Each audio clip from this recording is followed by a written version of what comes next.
Today on Inside Drag Racing, a history of the quarter-mile sport. We will take you to the house that Big Daddy built, the Don Garlits Museum of Drag Racing in Ocala, Florida, and we'll talk with the Swamp Rat himself. That's coming up next on IDR.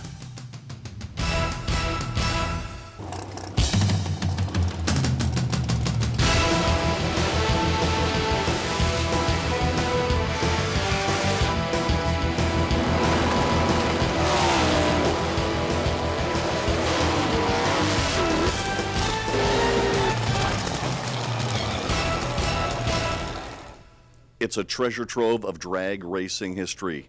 You will see vehicles, memorabilia, all kinds of incredible artifacts right here in this one building. Hi everybody, I'm Doc Riley and welcome to the special edition of Inside Drag Racing. We come to you from the Don Garlits Museum of Drag Racing, and the first thing you see when you come in the door is this, the original wheel stander. It is Bill Maverick Golden's incredible machine. You know, they made models off of this. You would see it in the pages of CarCraft magazine. It really is living history.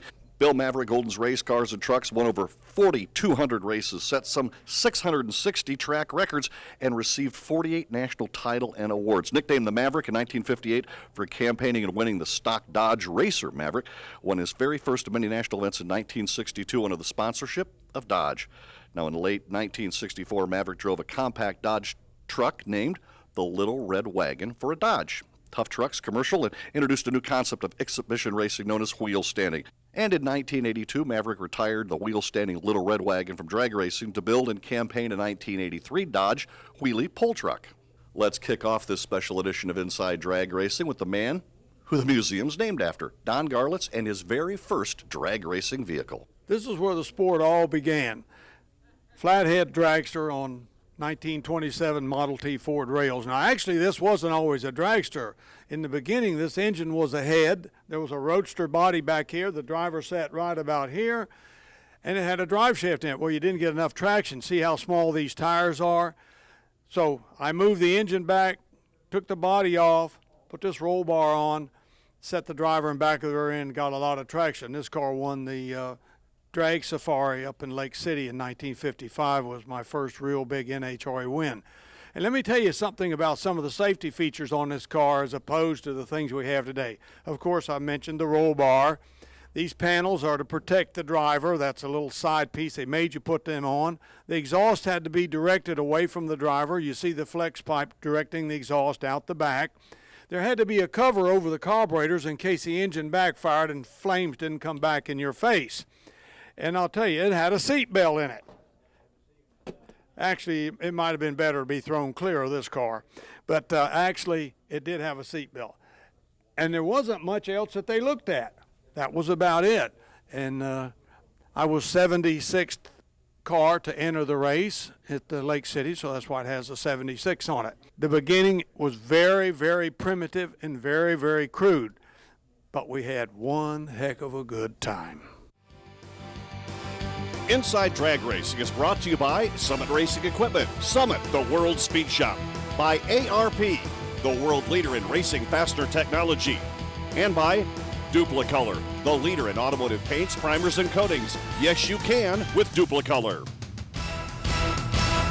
Here at the Garlits Museum, a little bit of a history lesson. This, Dandy Dick Landy's Dodge. Now, this was a Superstock A, and there was also Superstock FX. We'll get to that in just a second. But this piece right here, a big, important part of history. This car, no back seat in it, very light front seats. The door, very light. The front end, built out of aluminum, light, light, light. The old adage, win on Sunday and sell on Monday, that was the era right here. Back in the day when you had the factory battles, and the factories took it very, very, very serious, that if you won, people would start buying your car. And Dick Landy used to have a big cigar that he'd put in his mouth, and he would even race with that cigar. A lot of track operators wanted Dandy Dick Landy to come to their track because that would mean people would be buying tickets to come see him race. This was actually the precursor to the funny car. The reason? When they altered the wheelbase, the cars were funny looking. How's that for a little history lesson here at the Don Garlits Museum of Drag Racing? The ARP Quarter Mile Quiz with Butch McCall offers you a chance to win a Quarter Mile Quiz sweatshirt while testing your knowledge of drag racing. Brought to you by ARP, the world leader in racing fastener technology. Quarter Mile Quiz. We're here at the Gator Nationals in Gainesville, Florida to answer Crystal Perry's question for this week's ARP quarter mile quiz. And that question is, after the runs on the fuel cars, the funny cars especially, what parts do they have to change? Well, I tell you what, we'll ask Assistant Crew Chief for Mike Ashley's Torco funny car, Steve Boggs, if he can't help us with the answer.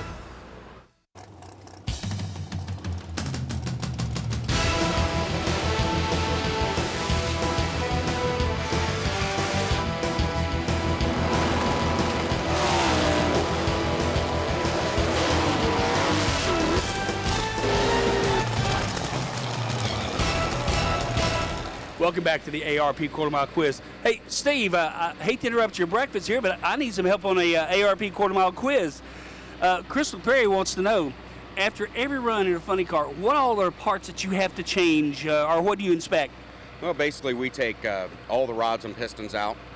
We take the cylinder heads off, supercharger, all the clutch discs out.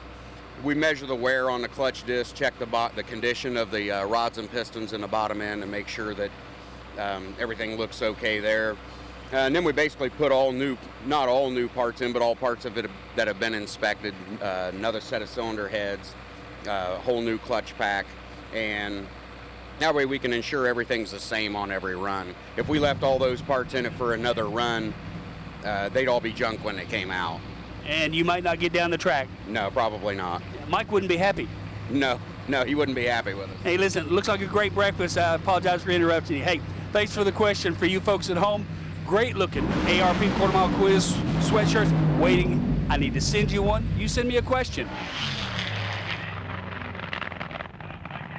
Welcome back to Inside Drag Racing at the Don Garlits Museum of Drag Racing History, and probably one of the biggest and most legendary matchups in the entire history of drag racing involves the driver of this car and Big, Shirley Muldowney. Now, she was called the Queen of the Quarter Mile, and probably the myth and the legend continued to perpetuate itself because of the movie Heart Like a Wheel. Now, she won 3 NHRA national titles, but more importantly, I think she probably spread drag racing throughout the entire United States when she and Don Garlits would match up together.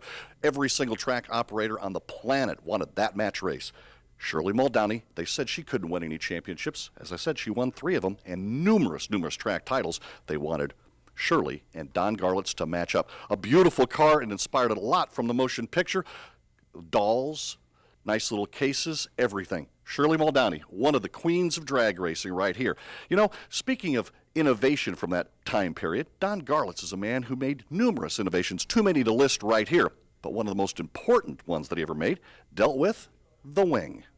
You know, a lot of people think that this wing on Swamp Rat 14 was the first wing in drag racing, but the fact of the matter is the first wing in drag race was on Swamp Rat 5, and I won the Winter Nationals in 1963 with that. But it didn't seem to be as effective on the slingshot as it was on this car. So when we built this car, at first it didn't have the wing, and we won several big events with it. But when I got to a match race in Shuffletown against Tommy Ivo, it was skating all over the track. I said, we need more down pressure. So we went back to Seffner, built this wing just like you see it here. This was the first one, little minor thing, you know, just a small airfoil. You know, pretty good strut so for it for what down pressure, probably getting 400 or 500 pounds here. Of course, today they've graduated to tall wings like that, and they put as much as 10,000 pounds of down pressure. So this is one of the things that have really caused the cars to go quicker and faster. More legendary matchups. What about this? The Grumps car and the Mopar Missile. Don Carlton, the Mopar Missile, one of the best Mopars that ever campaigned down the track. Tragically, several years ago, he lost his life. Grumpy still remains as one of the top guys, engine builders in the entire sport of drag racing. Still very active today, and the Grump continues to build all kinds of horsepower. Why do they call him the Grump? Well, if you ever saw him at an NHRA or a drag racing pit area, you'd know. He's just kind of that gruff kind of man that he is. This incredible car right here really put down some incredible passes in its history, and the Grump still continues to be very actively involved in the sport. Driver, engine builder, tuner, Bill Jenkins gained notoriety back in the 1960s, winning with 6-cylinder and V8 Chevy performances of Dave Stickler and Bob Spanacotis. The original Grumpy's toy with a unique 327 cubic inch Nova began the Chevrolet challenge for domination against the Mopars back in the middle 60s. An incredible car. For over 40 years, Jenkins' stable earned 6 national championships, 36 NHRA National Event wins, 6 times was elected to the Carcraft Magazine All-Star team, and he's still campaigning engines today. This is Connie Coletta's 1967 Bounty Hunter, more aptly referred to as the Triple Crown winner. In all of the history of drag racing, no drag racer has ever won all 3 national events for 3 associations in the same year. Connie Coletta did the NHRA Winter Nationals at Pomona, the AHRA Winter Nationals held in Phoenix, and then came back to Florida to win the NASCAR Winter Nationals. I bet not many of you knew that NASCAR was actually in drag racing for a number of years. NHRA actually got them into drag racing in 1960 when they promoted the first Winter Nationals together at Spruce Creek. See, this has a single overhead cam Ford engine. This is not one of those 392 cars that there's parts laying all over the countryside in every swap meet. Kenny Windward came up with the blown fuel single overhead cam Ford engine for me. He was very astute in building these engines. He raced them on gasoline for years and years and had a lot of parts, and that was very helpful. A very expensive deal. It took us about 3 years to do the car, but now that it's complete, and by the way, this is a running car. We could take it out in the parking lot and start it up and run it if we wanted to. Everything is complete. We like to do them that way if we can, and we feel like it would be safe. Not many of them though, but this one was extremely nicely preserved chassis-wise, and as you can see, it came out just about the way old Connie ran her back in 1967.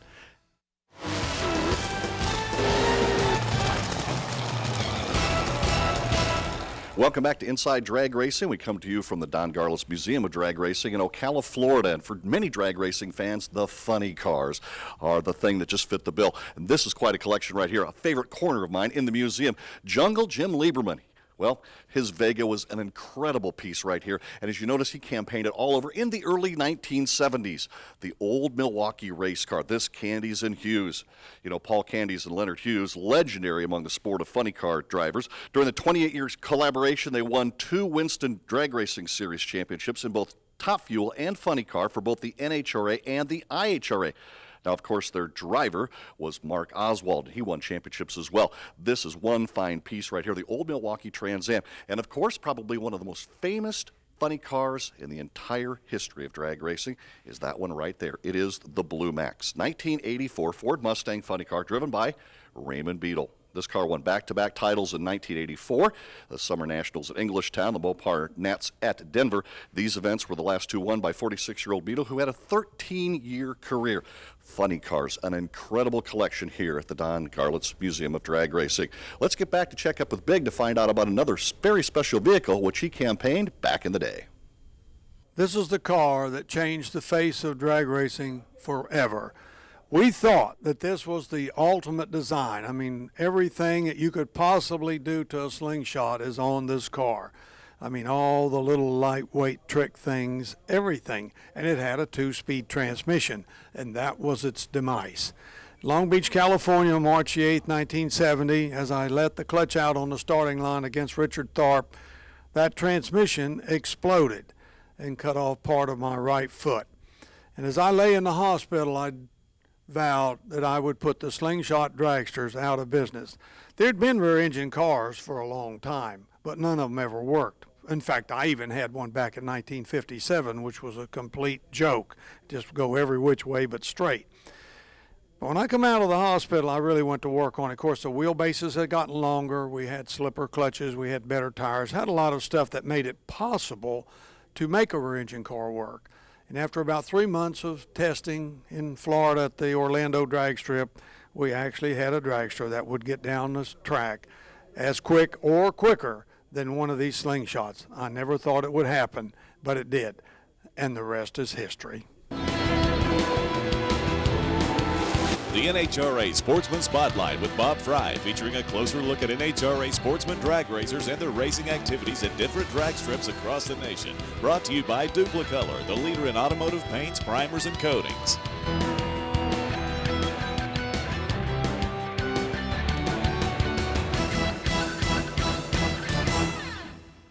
Los Angeles County Raceway has been a part of the drag racing community for over 40 years. Back in the mid-1960s, they hosted the spectacular Gold Cup race, a national event type that was won by Goob Tuller, Hayden Prophet, and Shirley Shane, among others. Bernie Longjohn has run the facility here since 1980. And Bernie, you've seen a lot of things happen here at the racetrack. Tell us about some of the great historic moments here. Well, you know, the Gold Cup you talked about, that was before I got here. That was in 65. I got here in 1980. Some of the fun things that we've done, we started and premiered a race in 1982 that was kind of unique to everything. We said, what are we going to do on New Year's Day? And guys said, well, why don't we have a race? I said, what are we going to call it? The Hangover Nationals? Well, that was the start of something that we've been doing now for over 25 years. And it really is a big, and it's a fun race. We run everything from pros to the guy off the street running a bracket car, and it's just a big fun race. I know you've had jet cars here in the past. They put on some great shows, but tell us about your normal weekly programs. Well, we run the Summit ET Series, which is obviously it's only become Summit in the last few years, but you know, with the Firestone Series, etc., and have done very well in that series. In 1980, we won the event, first year that I had the racetrack, which is, you know, unheard of. We won it about 7 times since then in winning the ET finals, which is great for the racetrack and all the participants that race here. So that's that. We have a high school program that we run throughout the month of May, where we let the high school kids in for $5 and race free, just to get them off the road and get them familiar with our program.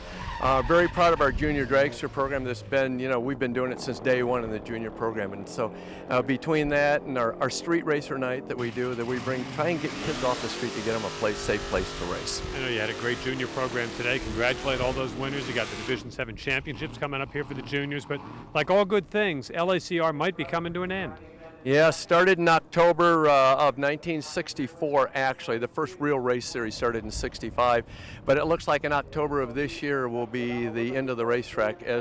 When I got the racetrack in 1980, I knew that eventually, someday, it was going to become a quarry. It's in a quarry zone, and it's going to be quarried out, and it's that day. Well, it's like so many great drag ships over the course of the year, especially in Southern California, like Vaca Valley, Santa Maria, Half Moon Bay, all drag ships that are part of drag ship legend right now. LSCR about to join that list. Inside Drag Racing on the Outdoor Channel is brought to you by Granatelli Motorsports, the mass airflow sensor experts, by Moroso, race-proven Moroso, and by United Specialties, home of the Trendsetter.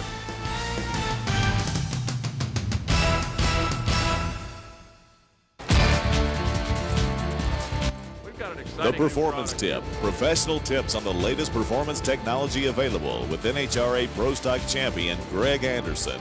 Items featured on the Performance Tip are available from Summit Racing Equipment, the world speed shop. For today's Summit Racing Performance Tip, we're going to talk a little bit about rocker arms, specifically how to build a rocker arm in the U.S. with robots. You heard it right, folks, robots. We're going to talk a little bit with Robert here from Scorpion Performance. Robert, what have we got here? We have automation. Robotics and automation has enabled us to bring the new LS1 rocker to full production, and most of all, we can be competitive with price with Asian market. Most of all because they have inexpensive labor and we have Fanuc Robotics. Wow, that's incredible. Scorpion Performance, incredible new company. Yes, it is. We've grown unbelievable over the last few years, and our main niche in the market is bringing private label products to the U.S. And mainly doing it with automation. That's great. Breakthrough technology, folks, from Scorpion Performance. For more information on these great products, we'll display the Scorpion Performance website at the end of the show, or you can go to the Summit Racing catalog. This show's coming from the museum, and I'd like to talk to you about my blowover. 1986 in July at Englishtown, New Jersey.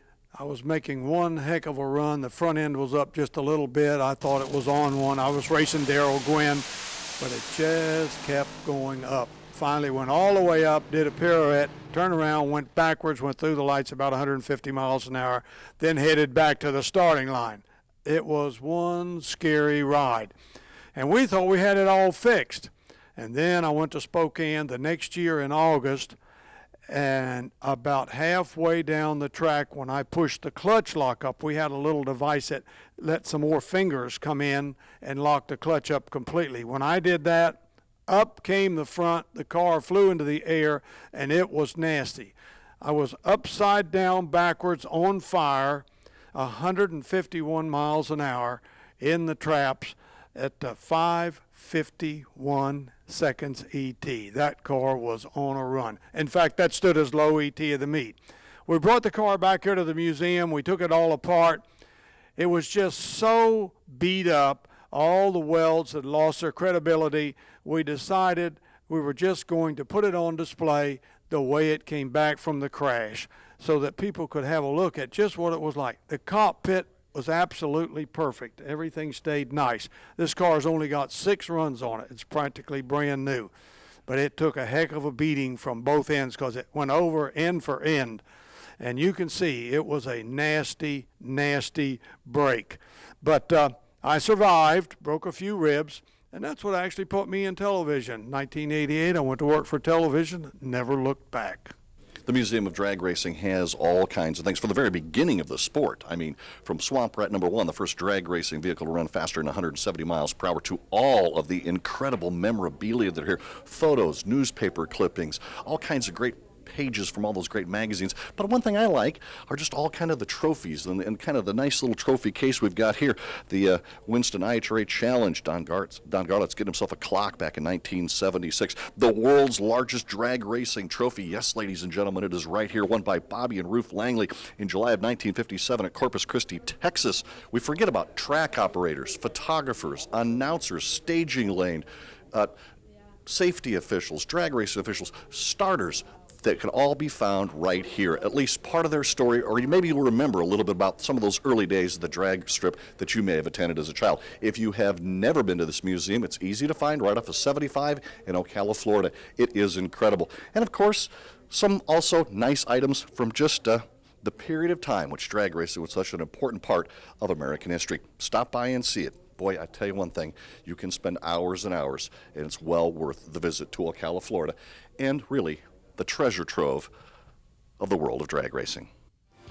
Next week on Inside Drag Racing, we will take you to the International Drag Racing Hall of Fame, where we'll talk to the stars. Our thanks to Don Garlits, Bob Fry, and the Quizmaster himself, Butch McCall. I'm Doc Riley. For information on the products you've seen in this program, here's some websites to dial into. This has been a presentation of Masters Entertainment Group for the Outdoor Channel.